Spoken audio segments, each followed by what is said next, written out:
Mga ka-express, ginulat na naman ang mundo dahil mukhang may pinaplano na namang malupit ang SBP para sa Gilas Pilipinas ngayong paparating na FIBA Asia Cup 2025 sa August. Kahit may mga posibleng mawala sa lineup, mukhang hindi magpapatalo ang Pilipinas dahil may nilulutong sorpresa na siguradong ikagugulat sa buong Asia. Alam naman natin na hindi naging madali ang journey ng Gilas nitong mga nakaraang buwan. Sa kabila ng mga panalo, chemistry at improvements, dalawang malaking problema ang kasalukuyang hinaharap ng ating national team. Una, ang posibleng pagkawala ni Kai Sotto dahil sa kanyang ACL injury. Pangalawa, ang posibleng suspension ni Justin Brownlee dahil sa issue ng doping. At kung parehong mawala ang dalawang players na to, malaking butas yan para sa Gilas. Pero teka, hindi pa tapos ang laban. Dahil mukhang may mga galaw na ginagawa ang SBP para punan ang mga kakulangan. Unang tanong, sino ang papalit kay Justin Brownlee kung sakaling hindi siya makalaro sa FIBA Asia Cup? Mga ka-express, iisa lang ang logical at powerful choice, Jordan Clarkson. Oo, balik-tanaw tayo. Si JC ay naglaro na para sa Gilas noong FIBA World Cup 2023. At kahit hindi naging maganda ang record ng Pilipinas, hindi mo maikakaila na siya ang pinaka-consistent at explosive scorer ng team. Kung babalik siya this August, check na mas magiging explosive ang Gilas. At ang tanong, available ba si Jordan Clarkson?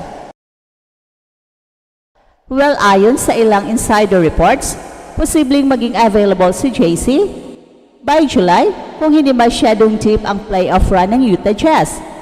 Kung makukuha siya ng SBP at maipasok agad sa sistema ni Coach Tim Cone, kahit isang buwan lang ang practice ay malaking bagay na yan.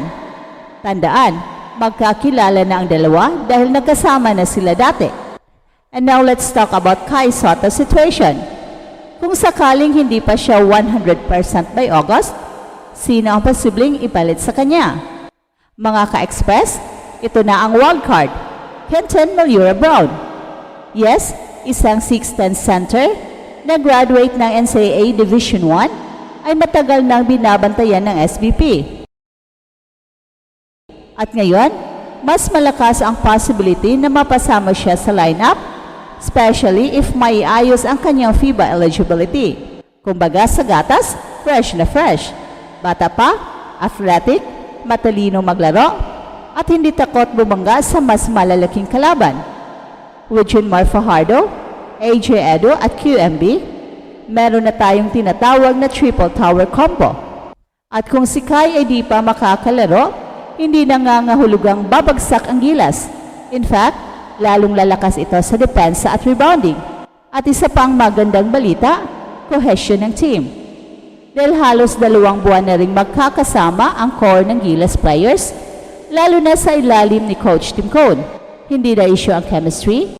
Makikita mo sa bawat laro ang matured ball movement, defensive rotations at overall trust sa bawat isa.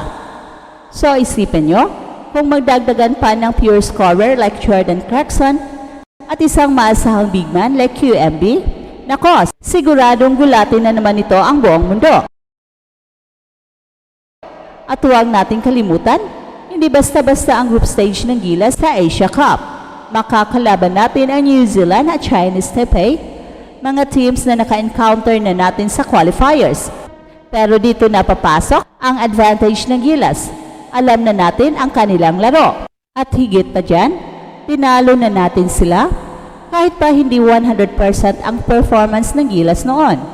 So ngayon pa na mas buo, mas matatag at may posibilidad pang magdagdag ng star players, hindi malabong mag-dominate tayo sa Group D. Mga ka-express, let's pause and reflect. Hindi na ito yung dating Gilas na palaging underdog. Ito na yung bagong mukha ng Philippine basketball. Nandito na tayo sa punto na kapag binabanggit ang Gilas Pilipinas, kinikilabutan na ang ibang bansa. Dahil alam nila na kahit wala pa sina Kai Sotto o Justin Brownlee, delikado pa rin tayo. Sa dami ng problema ng Gilas, Hindi maaring walang gawing adjustment ang team going into the FIBA Asia Cup sa August. Nandyan ang posibleng paglalaro ng Gilas minus Kai Sotto at pati si Justin Brownlee ay namimiligrong hindi rin makakalaro. At dahil dito, meron tayong kutob na merong something big na niluluto ang SBP upang mapunan ang kawalan ni Kai Sotto, ang best big man ng Gilas, at ang posibleng paghaharap ng suspension ni Justin Brownlee. Siguradong on the lookout na ngayon ang Gilas ng isa pang naturalized player na papalit kay Justin Brownlee in the event na hindi ito makakalaro. Sa tingin ko, hindi malayong ikonsidera ng SBP ang pagkuha kay Jordan Clarkson to play as naturalized player dahil siya lang talaga ang best choice next to Justin Brownlee. The only problem with Jordan Clarkson ay ang kanyang availability. Hopefully, available siya sa August dahil he needs to practice dahil alam naman natin na matagal nang magkakasama ang buong team, halos 2 taon na, at papasok itong si Jordan Clarkson na bago sa kanya ang sistema ni Coach Tim Cone. Although hindi na bago si Jordan Clarkson kay Coach Tim Cone dahil nakasama na sila sa Gilas last FIBA World Cup under Coach Chat Reyes kung saan si Coach Tim Cone ang kanyang assistant coach. Kaya wala tayong nakikitang malaking problema except for his availability. Pangalawa ay ang paghahanap ng SBP ng additional big man kapalit kay Kai in the event na hindi pa siya makakalaro. Siguradong nilalakad na ng SBP ang eligibility ni Kenton Malliora Brown na siyang pinaka-logical replacement kay Kai in terms of height.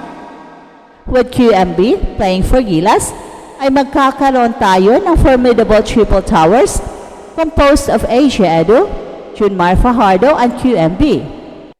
Hindi yan maliliit at skilled pa. And in terms of defense and rebounding, ay hindi na magkakaproblema ang Gilas kahit walang Kai. Ang lakas ng Gilas ay hindi na lang nasa pangalan, kundi nasa sistema, nasa dedikasyon ng players, nasa intelligence ng coaching staff, at higit sa lahat, nasa pusong Pinoy. Kaya mga ka-express, ngayon pa lang, ay mag-abang na tayo. Dahil kung totoo nga na si Jordan Clarkson is in talk to play this August, at kung maayos agad ang eligibility ni Kenton Malliora Brown, kaya't nagugulat na naman ang Pilipinas sa buong mundo. So comment down below at huwag kalimutang i-like, share, and subscribe para araw-araw tayong ginugulat ng mga balitang sports.